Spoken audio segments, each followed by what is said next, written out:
సంఖ్యాకాండము 8వ అధ్యాయము. యెహోవా మోషేకు ఇలాగ సెలవిచ్చెను.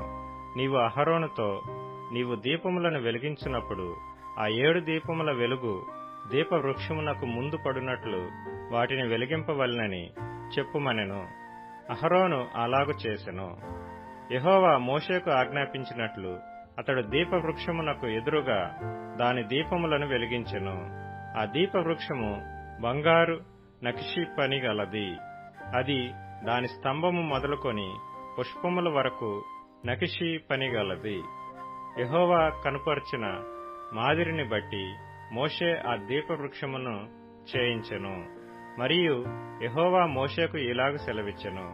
నీవు ఇశ్రాయేలీలలో నుండి లేవీయులను ప్రత్యేకించి వారిని పవిత్రపరచుము. వారిని పవిత్రపరచుటకు నీవు వారికి చేయవలసిందేమనగా, వారి మీద పాప పరిహారార్థ జలమును ప్రోక్షింపుము. అప్పుడు వారు మంగలి కత్తితో తమ శరీరమంతయు గొరిగించుకుని తమ బట్టలు ఉదుకుకొని పవిత్రపరచుకొనిన తరువాత వారు ఒక కోడెను, దాని నైవేద్యమును అనగా తైలముతో కలిసిన గోధుమ పిండిని తేవలెను. నీవు పాప పరిహారార్థ బలిగా మరి ఒక కోడెను తీసుకొని రావలెను. అప్పుడు నీవు ప్రత్యక్షపు గుడారము ఎదుటికి లేవీయులను తోడుకొని వచ్చి ఇశ్రాయేలీల సర్వ సమాజమును పోగు చేయవలెను. నీవు యెహోవా సన్నిధికి లేవీయులను తోడుకొని వచ్చిన తరువాత ఇశ్రాయేలీయులు తమ చేతులను ఆ లేవీయుల మీద ఉంచవలెను. లేవీయులు యెహోవా సేవ చేయువారవుటకు అహరోనును ఇశ్రాయేలీయులను ప్రతిష్టార్పణముగా వారిని యెహోవా సన్నిధిని ప్రతిష్ఠింపవలెను. లేవీయులు ఆ కోడెల తలల మీద తమ చేతులుంచిన తరువాత నీవు లేవీయుల నిమిత్తము ప్రాయశ్చిత్తము చేయునట్లు యెహోవాకు వాటిలో ఒకదానిని పాప పరిహారార్థ బలిగాను రెండవ దానిని దహన బలిగాను అర్పించి అహరోను ఎదుటను అతని కుమారుల ఎదుటను లేవీయులను నిలువబెట్టి యెహోవాకు ప్రతిష్టార్పణముగా వారిని అర్పింపవలెను. అట్లు నీవు ఇశ్రాయేలీలలో నుండి లేవీయులను వేరుపరచవలెను. లేవీయులు నావారై ఇందురు. తరువాత నీవు వారిని పవిత్రపరచి ప్రతిష్టార్పణముగా వారిని అర్పించినప్పుడు లేవీయులు ప్రత్యక్షపు గుడారములో సేవ చేయుటకై లోపలికి వెళ్లవచ్చును. ఇశ్రాయేలీలలో వారు నా వశము చేయబడిన వారు.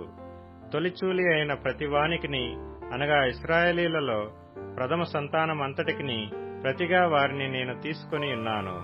ఎలయనగా మనుష్యులలోను పశువులలోను ఇశ్రాయేలీలలో తొలిచూలి అయినది యావత్తును నాది. ఐగుప్తు దేశములో తొలిచూలి అయిన ప్రతివానిని నేను సంహరించిన నాడు వారిని నా కొరకు ప్రతిష్ఠించుకొంటిని. ఇశ్రాయేలీలలో తొలిచూలి అయిన ప్రతివానికి మారుగా లేవీయులను తీసుకొని ఉన్నాను. మరియు ప్రత్యక్షపు గుడారములో ఇశ్రాయేలీల నిమిత్తము సేవ చేయుటకును ఇశ్రాయేలీల నిమిత్తము ప్రాయశ్చిత్తము చేయుటకును ఇశ్రాయేలీలలో లేవీయులను అహరోనుకును అతని కుమారులకును ఇచ్చి అప్పగించియున్నాను. అందువలన ఇశ్రాయేలీలు పరిశుద్ధ మందిరమునకు సమీపించినప్పుడు ఏ తెగులైనను ఇశ్రాయేలీలకు సంభవింపకపోవును అని చెప్పెను.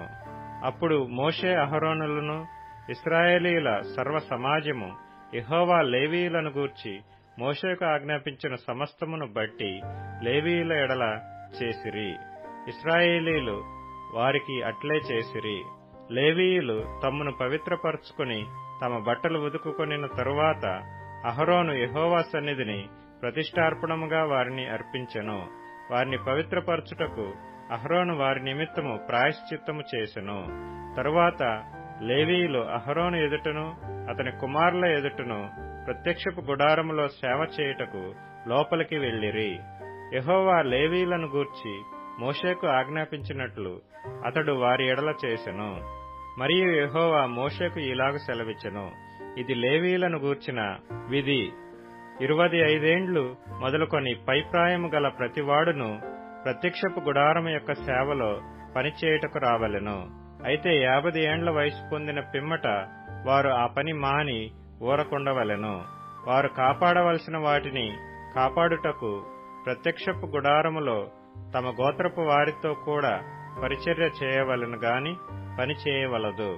లేవీయులు కాపాడవలసిన వాటి విషయము నీవు వారికి అలాగు నియమింపవలెను.